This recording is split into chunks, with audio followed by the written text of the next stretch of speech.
Hoje no quadro Vida Animal nós vamos dar então continuidade sobre um assunto tão importante que é os carrapatos. Os carrapatos são os artrópodes, né, que têm maior importância na transmissão de doenças para os animais e o segundo grupo mais importante na transmissão de doenças para humanos, perdendo apenas para os mosquitos. E na verdade, eles ficam atrás dos mosquitos nos números de pessoas infectadas, porque se nós levarmos em consideração a quantidade ou a diversidade de doenças transmitidas, os carrapatos são um dos principais grupos na transmissão de doenças. No Brasil, uma das doenças mais importantes para humanos é a febre maculosa, que é causada por uma bactéria chamada Rickettsia rickettsii. Essa bactéria, ela acaba infectando a parede dos vasos, lesionando a parede dos vasos e cursando com letalidade, com morte. É um dos agentes mais letais para humanos que nós conhecemos. É uma doença extremamente importante e que é transmitida pela picada de um carrapato. Na zona rural, o gaúcho, o homem campeiro, tem o hábito de quando adoece um animal, diz, esse aí está com a peste do sangue. Então o que é a peste do sangue?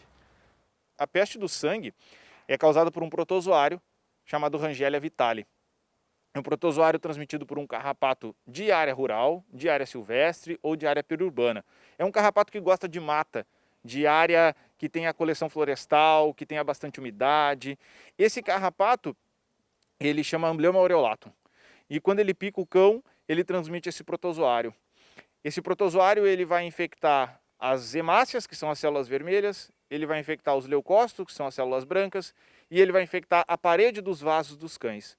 Então ele causa um processo hemorrágico muito grave nos cães e que, em casos não tratados de forma precoce, infelizmente cursa com o óbito dos animais. É uma das doenças transmitidas por carrapato mais letais para o cão que nós conhecemos. Eu gostaria que tu comentasse sobre os prejuízos na pecuária. Então, aí os carrapatos, e aí agora a gente fala do carrapato do boi, né, que é o Rhipicephalus bófilos micrópolis, é outra espécie, é diferente. Para essa espécie a vegetação é importante, ele tem um ciclo bem diferente, ele fica boa parte da sua vida sobre o hospedeiro.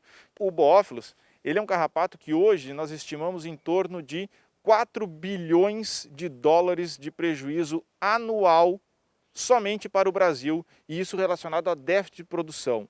É o quanto uma vaca deixa de ganhar de peso, é o quanto ela deixa de ganhar leite, e nós não estamos considerando nesse prejuízo, nesses 4 bilhões, nós não estamos considerando mortalidade e os custos com veterinário.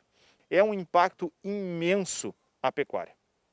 Tem algum estudo que tu acha que a curto prazo vai ajudar o homem do campo no combate ao carrapato? Então, Salomão, já existem vacinas para o carrapato, né? Essas vacinas são auxiliares no controle. Elas têm eficácias que giram em torno de 40% a 60%.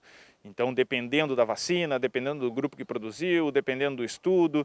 Então, são auxiliares. Nós não podemos colocar num problema tão complexo quanto o carrapato do boi, nós não podemos botar todas as fichas num local só. Então nós temos que fazer estratégias e várias medidas de controle para ter um sucesso. Então a gente precisa ter um uso de carrapaticida orientado por um biocarpatidograma, que é aquele teste que avalia qual produto é eficaz na propriedade e que é gratuito. Nós temos que ter um controle estratégico feito na época certa. Nós temos que ter um manejo de campo correto. Nós temos que ter animais selecionados, animais bem nutridos, para que também não tenham problema com tristeza parasitária. Então, são várias ferramentas e o controle é complexo. Não adianta eu querer ter uma vacina como salvação da lavoura, eu ter um carrapaticida como salvação da lavoura, se eu não fizer as outras medidas de controle também. Infelizmente, muitos dos produtores não buscam a orientação de um médico veterinário para conduzir ou para orientar o seu controle de carrapatos. Então, esse é um grande problema. Muitas vezes são guiados por propagandas e não pela expertise ou pela competência técnica de um médico veterinário, que seria o ideal. é importante que o técnico saiba pensar, ele conheça a propriedade, ele saiba os problemas, levante os problemas e elabore uma estratégia específica para aquela propriedade. E o que serve para aquela não quer dizer que vai servir para o lindeiro, para o vizinho. Então isso é extremamente importante, buscar uma orientação de um médico veterinário competente e capaz para orientar o seu tratamento. E nós estamos promovendo e divulgando conhecimento para isso.